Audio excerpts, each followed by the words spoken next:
क्या सास माँ नहीं बन सकती? दिल को छू लेने वाली कहानी। माहम और अजीम की शादी तय पा गई थी। शादी के फ़ौरन बाद अजीम माहम को लाहौर ले गया, जहाँ वो काम करती थी, इसलिए माहम को ज़्यादा देर तक अपने ससुराल में रहने का मौका नहीं मिला।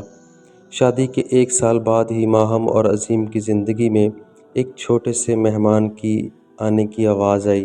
ये खुशखबरी सुनकर ख़ानदान के सभी लोग बहुत खुश हुए। अजीम ने माहम का बहुत ख्याल रखना शुरू कर दिया और दिन तेज़ी से गुजरने लगे। कुछ महीनों के बाद माहम को घर के काम करने में दिक्कत होने लगी।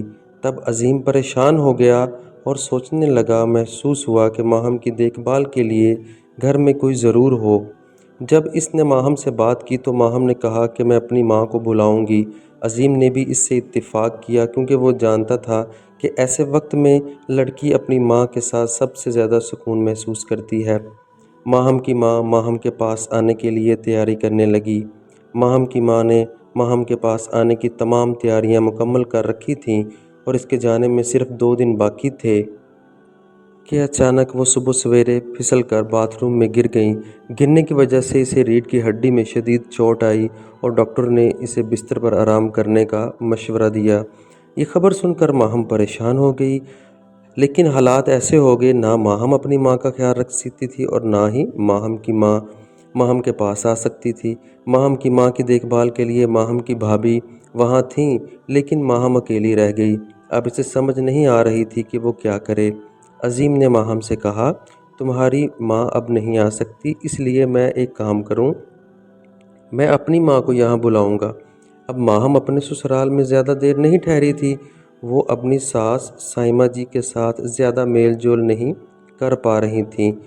वो इससे फ़ोन पर बात करती थीं, लेकिन फिर भी इसके जहन में सास के हवाले से कुछ हिचकिचाहट थी। अपनी सास के साथ रहने का ये पहला मौका था।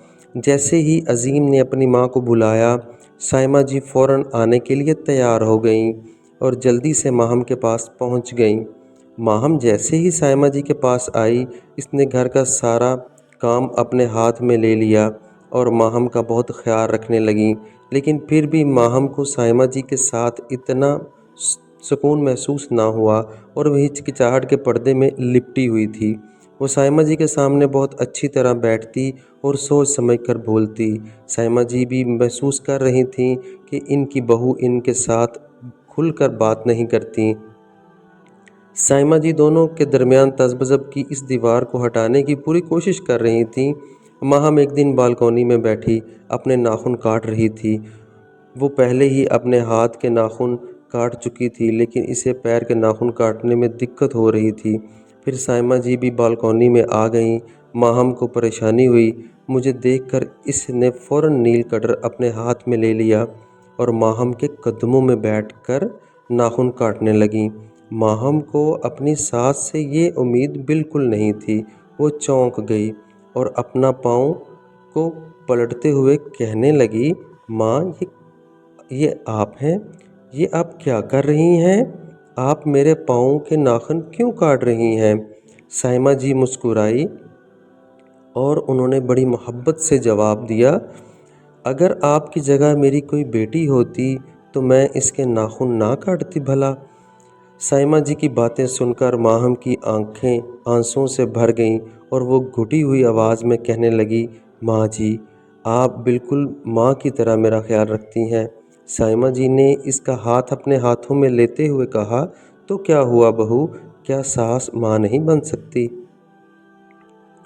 माहम ने भी इसका हाथ मजबूती से थामा और इस बात में सर हिलाया और कहा, हाँ माँ, अगर हर घर में आप जैसी सास हो तो हर सास माँ बन सकती है। आज माहम बहुत खुश थी।